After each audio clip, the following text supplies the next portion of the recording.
This is NEGOTIATEx TV. Welcome to another episode of the NEGOTIATEx podcast. I am your co-host and co-founder, and with me today is Aram and Nolan. Aram, how are you doing today, sir? I'm great. Hello, everybody. Yeah, I'm a little exhausted, so I apologize if I come through like that. I've got 3 foster puppies that are 8 weeks old, and they are running my life. So I know. I think I have a better understanding of what it must be like to have 6 kids running around. So. Well, at least the kids I can talk to and try to reason with, or as I like to say, negotiate with. I don't know what you do with 3 puppies, my friend. Yeah, I think the biggest thing I do is to try and keep them busy with their own toys so they don't chew up everything, and it's a mess. All right, so our goal for today is to kind of build on what we talked about in the last show, and that was the 7 elements of negotiation. Just as a little reminder, those were relationship, communication, interest, options, legitimacy, alternatives, and commitment. That's right, Nolan. As we mentioned last time, we use these elements to prepare. And I'll just remind everybody, you can download for free a prep sheet at negotiatex.com/prep. But we also use these elements when making choices in negotiation, how we conduct the negotiation, how we measure a successful outcome, and also as we review our negotiations. Yeah, I'm excited for today's episode because we're going to focus on some of those process choices you're referring to and how we use those elements during a negotiation.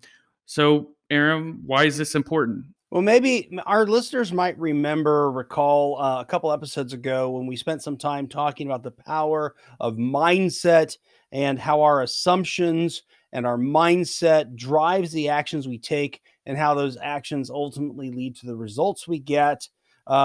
When different methods of negotiation are used, and we're going to call these things systems of negotiation or negotiation systems for today. The result can be very, vastly different outcomes. So by understanding those systems, how we negotiate, we can actually get better or more effective outcomes and results.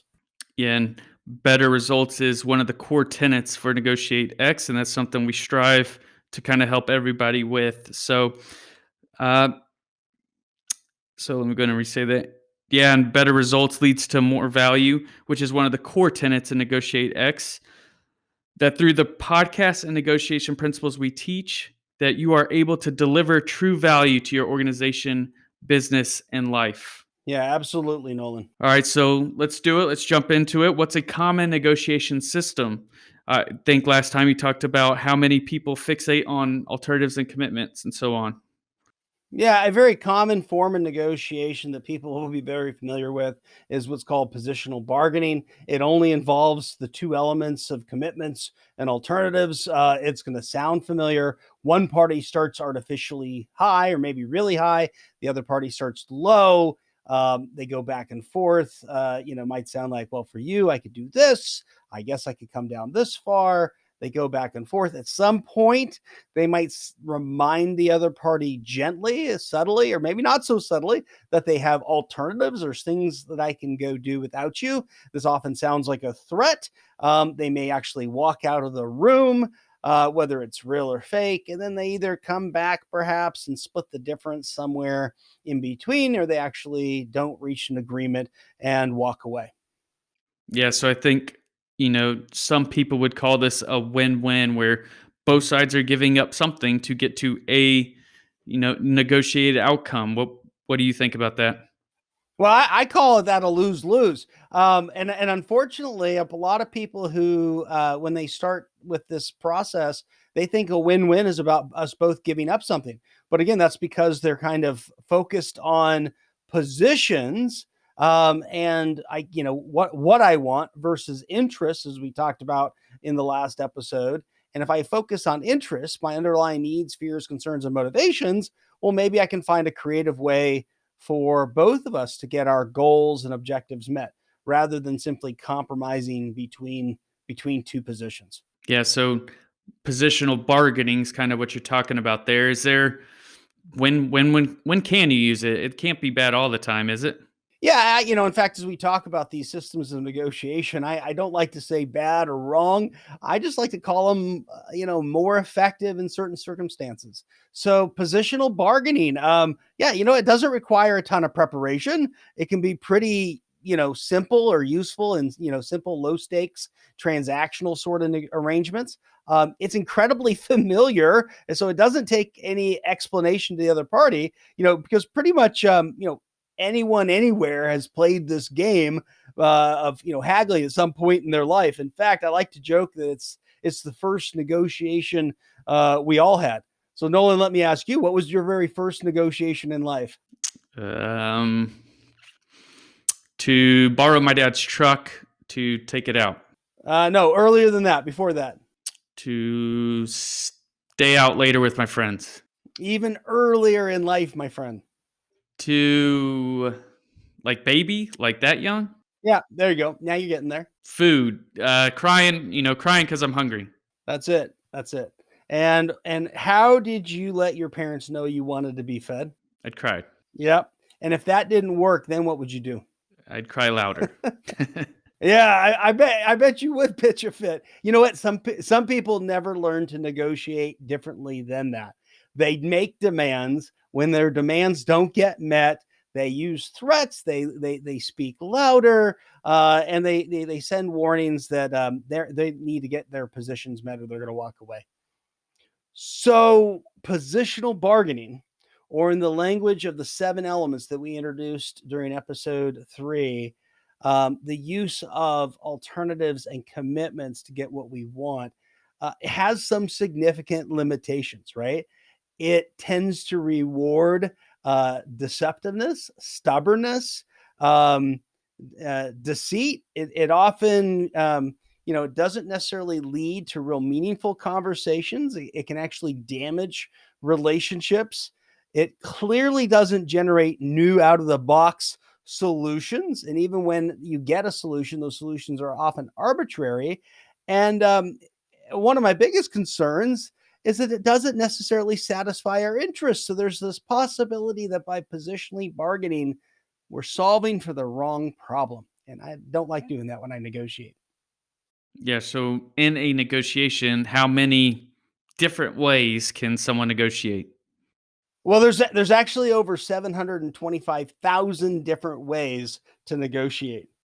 That's oh man, you can't be making up numbers like that on the air like this. You're gonna turn people off, and they're not even gonna listen to us. That can't be true. Well, okay, so here's how I get that number. When you look at the different possible solutions and the different ways you can use 7 different things, and you can use each of the 7 elements in 4 to 5, some cases 6 different ways. You can sequence them differently. Um, so some systems of negotiation use all 7 elements, some use only 1 or 2 elements. And again, how you order them is going to be a different system of negotiation. Actually, you do all the combination and permutations of those numbers, you come out with a number just over 725. Well, so I've seen the books that say, top 100 ways to negotiate. If there's 725,000 different ways to negotiate, is it better for me to try and memorize those top 100? Like, kind of what's the best way to approach this? So Nolan, no, you're never going to memorize 725,000 different ways to negotiate. And what I would tell you is those books with the top 100 ways to negotiate, while those may be common forms of negotiation, they're also a little misleading, because the moment you meet person X who negotiates using system of negotiation 101, you're stuck. And so you don't know what to do. So the good news is, you don't have to memorize any forms of negotiation, really. You just need to know what elements you're using, be able to recognize what elements the other party's using, and then be able to make choices about, how do I want to negotiate to achieve my goals and aims. Yeah. So if I were to write a book of the 725,000 different ways to negotiate, would you read it? um, it would be a pretty well, it depends. It would be either a really long book, or, as we'll try to explain it, it would be a fairly simple book. But since you wrote it, Nolan, yes, I would read your book. All right, I appreciate it. All right, so are there other common negotiation systems, and kind of can you give us some examples? Yeah, I would say every element of negotiation has some systems of negotiation that are fairly similar for it or common to it. So lock in, the game of lock in. This tends to be a commitments game. It's really tied to the level of authority. I lock into a commitment. Gee, I wish I could help you, but I can't. This is the form of negotiation we often see being used by airlines, right? When you're trying to rebook a flight and they're like, my hands are tied. Sometimes you see legitimacy there too. So it's not just about authority and commitment. I can't do this. I can't do this because here's a standard. So you see legitimacy get pulled in, right? It's not our company policy or whatever else. Um, the game of chicken, right, uses threats, which is really well, if you don't do what I want, I'm willing to make you hurt really badly, supplier. Sure, that's going to hurt us too, but we'll see who survives this, right? Because I'm bigger. So the game of chicken is a focus on threats. Menu picking. I like this one. I've seen this one in action. This is a focus on options, right? This is where I understand what your concerns are. I go back and come up with a list of proposals for you that I think are going to meet your interests really well. And then I come back and say, pick one. It's a very common options game. Unfortunately, it doesn't engage the other team in problem solving, the other person in problem solving. So that's one of the downfalls to it. Appeasement, extortion, favors and ledgers. These are all relationship games. And every form of negotiation has some pros and certainly some cons. So what is favors and ledgers, or what'd you say? Favorites and ledgers? Favors and ledgers, right? So it's you say, hey Aram, if you can do this for me, you do this one podcast for me, I will owe you 100 utils of value, whatever they are. I will owe you. And so I say, great, Nolan, I will do it. And then I say, hey Nolan, you know what? I want to utilize the value that like credit I have with you. I want you to fly up and watch my kids. And you're like, man, that's a heck of a lot more than what it was that I exchanged the did for you or what you did for me. And so the problem with a game like favors and ledgers, where we're kind of keeping track of what we do for each other, is that without good communication and managing the perceptions around what's the value of the favor, things can get really out of whack quickly and actually damages the relationship. So we end up making one-sided commitments a lot of times playing that game. All right, so now I know our listeners are wondering: is there a better way to negotiate? I know that our colleagues over at Vantage Partners have the circle of value. So how does that come into play? Yeah, so the circle of value is a joint problem solving approach. Some folks would refer to it as principled negotiation. I like thinking about it as joint problem solving or the circle of value name. And it really begins by first trying to build the relationship that you want using good communication and process to direct the negotiation. Then you enter in what's called the circle of value, and that's not the circle of life for all my Lion King fans, and it's not the circle of trust if you are a Meet the Parents fan. It's called the circle of value because once you get inside the circle, this is where you uncover interests, collaborate to create options, and then jointly assess those options using standards of legitimacy. This is where the role of the negotiator isn't just simply to split up the pie, but actually to increase the amount of value, to increase the pie. And I would remind this is an iterative process. When you get inside the circle, this is an iterative process. As I discover more interests, I can develop more options. As I assess my options, I'm going to come back and realize there's interests that aren't being met. So finally, at some point, we step out of the circle once a suitable agreement can be reached, and the two parties will move to commitment, and they will say, "Great, what are we going to do to implement this?" And if after this iterative process involving brainstorming, uncovering interests, measuring by fair objective criteria, we can't reach an objective, then we go with our alternatives. Yeah, it sounds like a pretty lengthy process and probably not one that many people are familiar with. Yeah, I think that's true, and I think in terms of familiarity, I think the wise negotiator takes the time to educate their counterpart on the negotiation process they're trying to follow, and then in terms of timing, the truth is that the time it takes to do these things that we're talking about really isn't any longer than say someone who is constantly renegotiating because they're using positional bargaining and coming up with a an ineffective or poor solution, and not just positional bargaining, but really any of the other forms of negotiation we've talked about. So, real world, kind of what's an example of this? Yeah, so there's a story I like to tell, and I'll try to tell it quickly. So I was operating in Afghanistan. We were trying to get provincial governors to take action at and around security and counter corruption measures at borders and airport checkpoints. And so we had one provincial governor in particular we wanted to work with, and and the trouble was is we couldn't get him to even come to the table and meet with us. We had zero relationship. So what I did was I just spent a lot of time thinking about the problem from his perspective, and I tried to put myself into his shoes. Um, and then I wrote a note to the contact we had for him, and I said, if you'd allow me, I'd like to, based on my understanding of your problem and the situation, I'd like to bring a media team to discuss with you some of the effective stuff that's going on in your province. To which I actually got a response, and not from one of his staffers, but actually from him. And so I got a meeting, and during that meeting, face to face, I was actually able to start developing the relationship. I actually shared a note with him.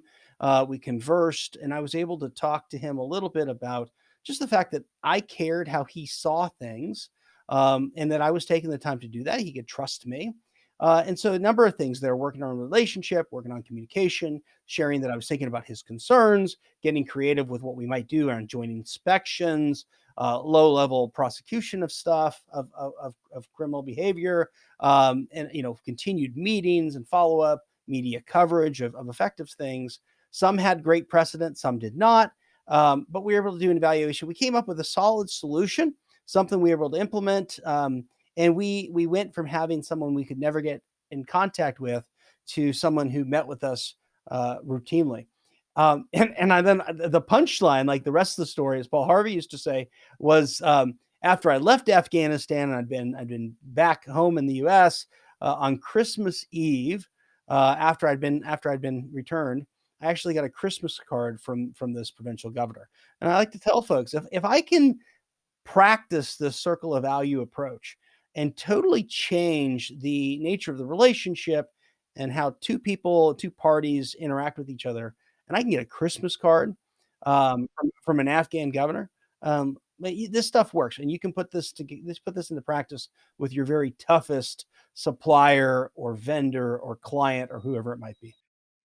Yeah, I think that's an awesome story there for the circle of value approach. I mean, that's pretty powerful that you're able to get a Christmas card. I don't think I've ever gotten a Christmas card by any counterpart or anyone I've worked with downrange. So Well, I'll send you one this next year. Okay. yeah, I appreciate it. That kind of wraps up the show here. I want to jump into some takeaways if that's good for you, Aram. Yeah. Absolutely. All right, so this podcast is all about action and kind of delivering value to your business, organization, and life. So, what are some key takeaways from this show that our audience is going to use to become better negotiators? Yeah, I'd like our listeners to recognize they have choices in negotiation, that there's many ways to negotiate, and how you choose to negotiate will have a profound impact on the results you achieve. So, this circle of value approach that we've talked about can help you achieve both outstanding substantive solutions as well as great relationship outcomes, building the relationship that we want going forward. It empowers you as a negotiator to be both aggressive and collaborative. And those are things that people often feel a tension between. You don't have to choose between the two of them. You can build a relationship and you can do well. You can be aggressive and you can be collaborative. Consider getting some more information from us and practicing something different in your next negotiation. Yeah, Dan, it's a great takeaway there. And my only takeaway for our audience is to head over to Apple Podcasts or wherever you listen to this podcast and give us a 5-star rating. We are growing quickly. We have a lot more people that have been downloading the podcast and listening to it. So it really helps us out to have other people find this podcast and ultimately to become a better negotiator. So that is it from us today on the NEGOTIATEx podcast. If you have any ideas or something that you want us to cover in future episodes, you can shoot us an email at team@negotiatex.com. For any of the resources from today's episode, you can go to negotiatex.com/4 for show 4. And I think that's it. We will see you in the next episode. Hey, thanks for checking out this video on NEGOTIATEx TV. If you found any value at all, please hit the subscribe button, hit the notification icon if you want to be notified of future videos. And then we also have a couple videos over here that you might be interested in checking out. If you and your small business, your team, are looking to get negotiations or leadership training, then you can head over to negotiatex.com and learn more about the coaching services we offer. Thanks, and I'll see you over in the next video.